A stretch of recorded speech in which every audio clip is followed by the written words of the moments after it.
Nduwayesu Elia ni umugabo w'imyaka 57 y'amavuko wavukiye mu karere ka Musanze.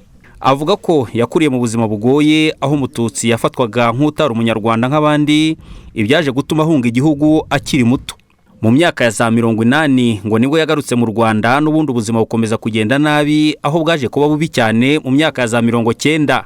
Ngo iki gihe noneho kimwe n'abandi batutsi bari mu gihugu yaje gutotezwa bikomeye bigera naho yinjizwa muri gereza ya Ruhengeri hari ku itariki ya 11 z'ukwezi kwa 10 mu mwaka w'1990 yitwa Inyangarwanda yateye igihugu. Aribuka neza ibyamubayeho mbere yo kwinjizwa muri gereza n'ubuzima bubi babayemo. Ati rero ugomba gupfa tibyandike narabyandika. Ati Nduwayesu Elia kuko uri umututsi warize ugomba gupfa.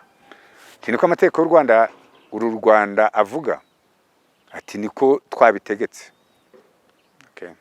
Tizana nsinya.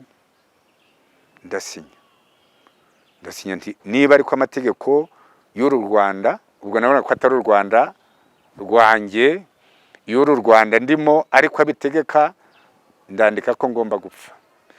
Ubwo kuva saa 3 nari ndaho ndi kumwe n'uwo mugabo, urumva twavuganye ibintu byinshi, ageze ahanyicaza ahantu, ariko aho nari nicaye narebaga abantu imbere yanjye, bamwe baza bacitse amaboko, abandi bakubitirwaho, umuntu yakwabira bakamutamika amabuye, hari urupfu rubi cyane.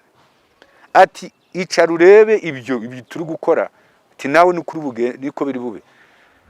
Umwanya umwe igihe cyarageze amasaa 6 ndaganabwa ariko uranyica urubozo ute, nanjye mujyane hara mu nyici ndabona nabandi bapfa.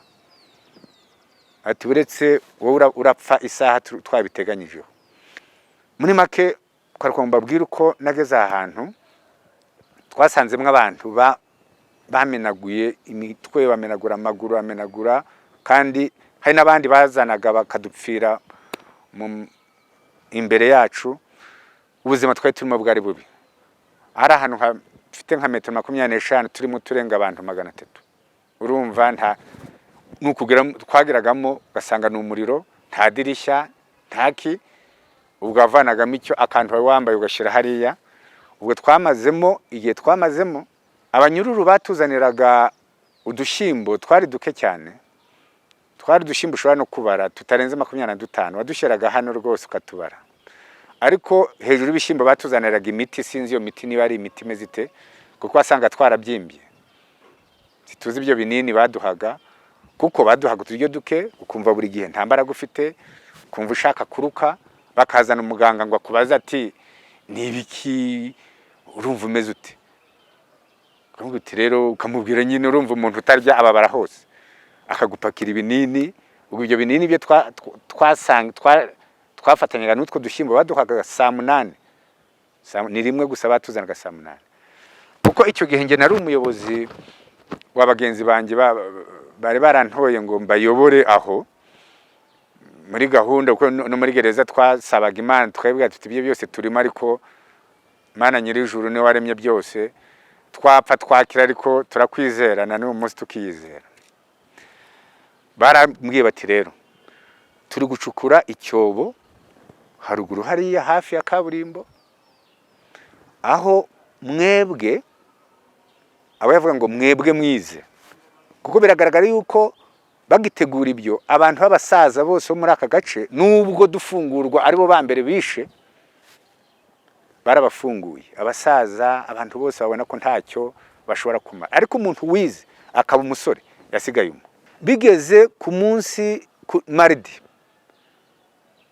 hari 22 hari saa 8, none batubwira muri rusange, ariko abandi nanjye nababwiye, batubwira bati rero ejo kuri 23 z'ukwa mbere saa 6 z'ijoro mwese mwitegure gupfa, icyobo cyuzuye. Iryo joro tware twapfuye urukumva, twari tuzi ko batatubeshya. Iryo joro kuri 22 tware nyine turabapfu. Burya koko ngo iminsi myinshi igahimwa n'umwe. Nduwayesu Elia avuga ko itariki y'Imana yo gutabarwa yageze maze basohoka muri iyi gereza. Iyi ni itariki ya 23 z'ukwezi kwa mbere mu mwaka w'1991 yibuka neza uko byagenze. 23 saa 11 nge mfungwa nta wankozeho nta wanyatse ikintu cyacyo cyo isaha yanjye nayo nyifite. Twumvise amasasu menshi hano menshi cyane. Ndibaza muri ngewe ndavuga ariko se ko saa 6 z'ijoro z'uyu munsi ariho tugomba gupfa, abagomba kutwica baba batumvikanye uburyo kutwica. Ngiye kubona mu kadirishya umwana akubisemwo amasasu muri padlocks cyangwa zirangufuri baba barashizeho zari keshatu, arasa gatatu arafungura.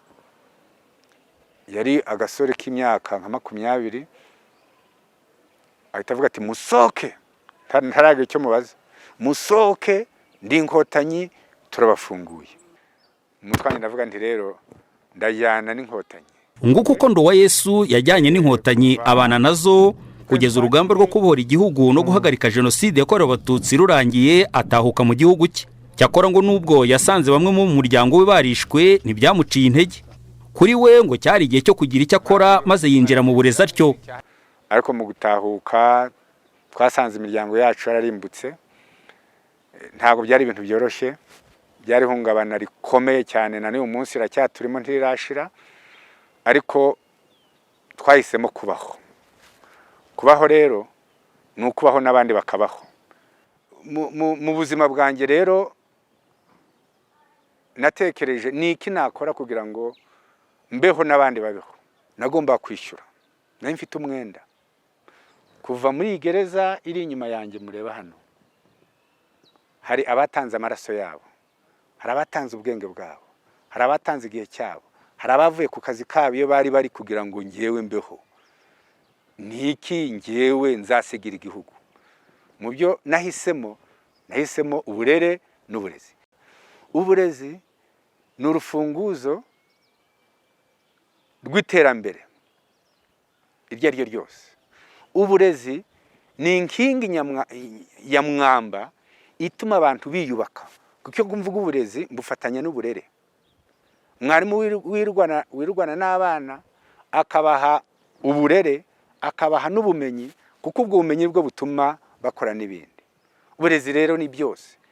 Mu mwaka wa 2008 nibwo Nduwayesu Elia yashinze ishuri rya Wisdom School mu mikoro make, avuga ko yari afite icyo gihe, ariko rigenda ryaguka none ubu rimaze kugira amashami i Rubavu, Burera na Nyabihu, ndetse ryatanze akazi ku barenga 250.